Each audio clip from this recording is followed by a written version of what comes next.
তোমাদের এর আগের দিনই বলেছিলাম যে দশম শ্রেণীর আয়তঘন পড়াবো। আয়তঘন মানে তোমাদের ক্লাস 9-এ পড়ে এসছো সমতলিক ক্ষেত্রের উপর যত চিত্র, যেমন বৃত্তের ক্ষেত্রফল, বৃত্তের পরিধি, ক্ষেত্রের ক্ষেত্রফল, আয়তক্ষেত্রের পরিসীমা, বর্গক্ষেত্রের, এগুলো পড়ে এসছো। এবার আয়তঘন মানে হচ্ছে যে সমস্ত ঘনবস্তু, সেই সমস্ত ঘনবস্তু মানে ক্ষেত্রফল মানে ঘন মানে 6টি তলের ক্ষেত্রফল, তারপর মানে আয়তঘনের ঘনফল, এগুলো তোমাদের এবার পড়াবো। এবার আয়তঘন কাকে বলে? যে মানে ঘনবস্তুর প্রত্যেকটা তল আয়তকার এবং একটা তল আরেকটা তলের সঙ্গে সমকোণে অবস্থিত, তাকে বলা হচ্ছে আয়তঘন।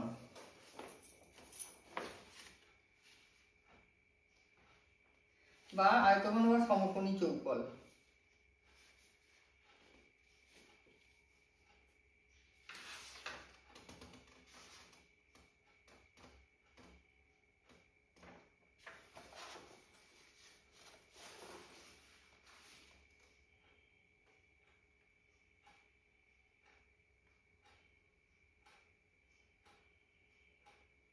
তাহলে আয়তঘনের তোমার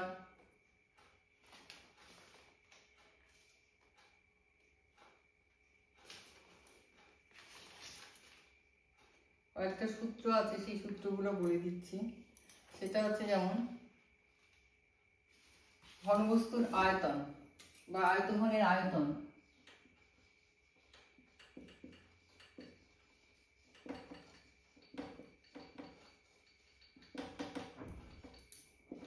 দৈর্ঘ্য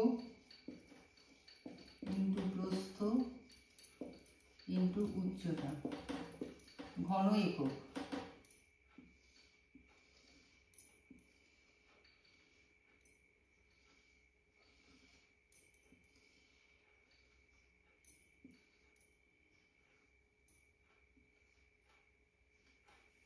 এই হচ্ছে আয়তঘন, তার দৈর্ঘ্য হচ্ছে এটা, প্রস্থ এটা, এটা উচ্চতা।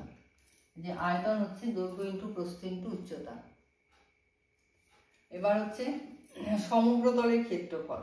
সমগ্র তল মানে 6টা তল, 1 2 3 4 5 6, সামনে একটা আছে। আয়তঘনের সমগ্র তলের ক্ষেত্রফল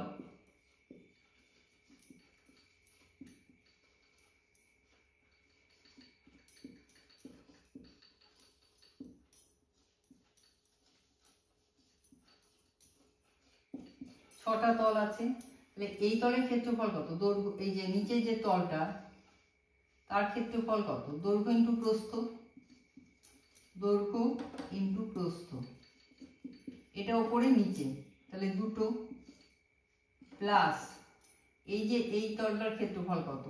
প্রস্থ ইন্টু উচ্চতা, এটাও দুটো আছে, তার দিয়ে প্রস্থ ইন্টু উচ্চতা, প্লাস এই যে এটা এই পাশে, আর এই যে সামনে একটা পেছনে একটা, এটা হচ্ছে দৈর্ঘ্য ইন্টু উচ্চতা, দৈর্ঘ্য ইন্টু উচ্চতা, দুটো করে আছে। তাই সমগ্র তলের ক্ষেত্রফল এটা হলো।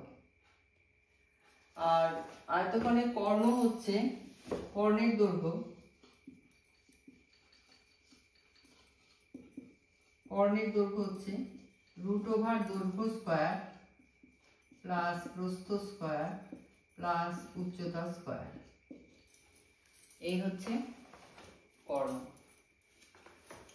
এবার এর সাথে আসছে যেমন আয়তক্ষেত্র তেমনি বর্গক্ষেত্র তোমরা করেছো। এর সাথে যখন বাহু দৈর্ঘ্য প্রস্থ উচ্চতা তিনটেই সমান হবে, তখন তাকে বলা হচ্ছে ঘনক। যে ঘনবস্তুর প্রত্যেকটা বাহু সমান তাকে বলা হচ্ছে ঘনক। তাহলে ঘনকের আয়তন দৈর্ঘ্য ইন্টু প্রস্থ ইন্টু উচ্চতা মানে বাহু কিউব, তিনটেই সমান, বাহুর কিউব।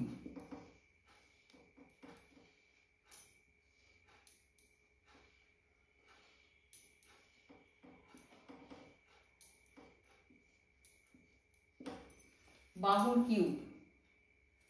তেমনি এর সমগ্র তলের ক্ষেত্রফল, ঘনকের সমগ্র তলের ক্ষেত্রফল এগুলো সব সমান, কাজে 6 ইন্টু বাহু স্কোয়ার, 6 ইন্টু বাহু স্কোয়ার। তেমনি ঘনকের কর্ণ হচ্ছে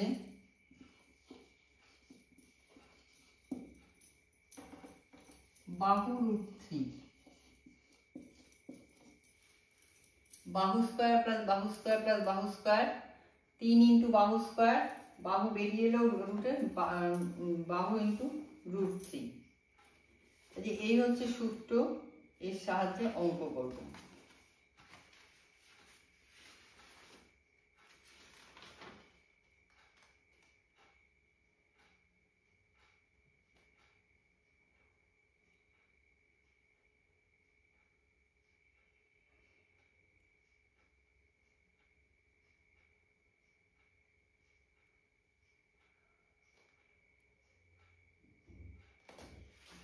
দেখো, এই যে প্রথম একটা অঙ্ক বলেছে, একটি ঘনকের একটি তলের ক্ষেত্রফল 64 বর্গমিটার হলে ঘনকটির আয়তন কত? একটি তলের ক্ষেত্রফল, তার মানে একটা তল মানে বাহু স্কয়ার, বাহু স্কয়ার ইন্টু 64, তার মানে বাহু হচ্ছে 8, ঘনকটির আয়তন হচ্ছে 8 কিউব, 8 ইন্টু 8 ইন্টু 8, মানে খুবই সহজ অঙ্ক।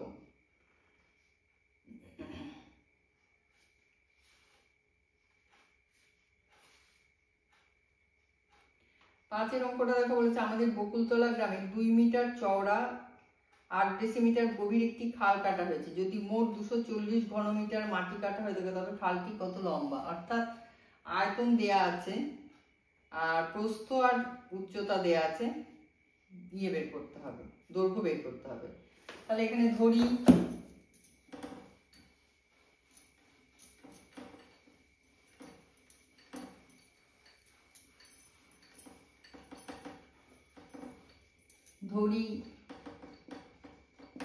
খালটি x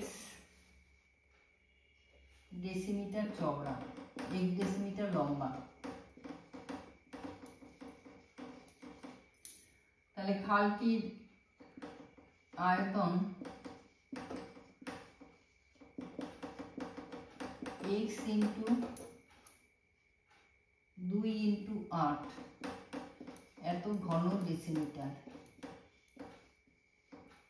তাহলে প্রশ্নানুসারে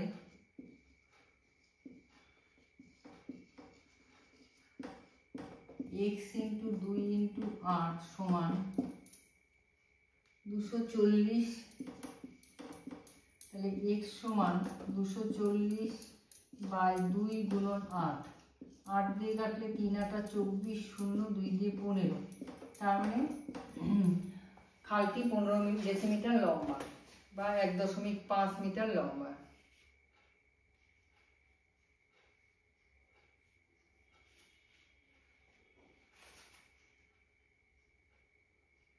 এইভাবে অঙ্কগুলো করবে। কোনো অঙ্ক অসুবিধা হলে আমাকে কমেন্টসে জানাবে, আমি অবশ্যই অঙ্ক করে দেবো।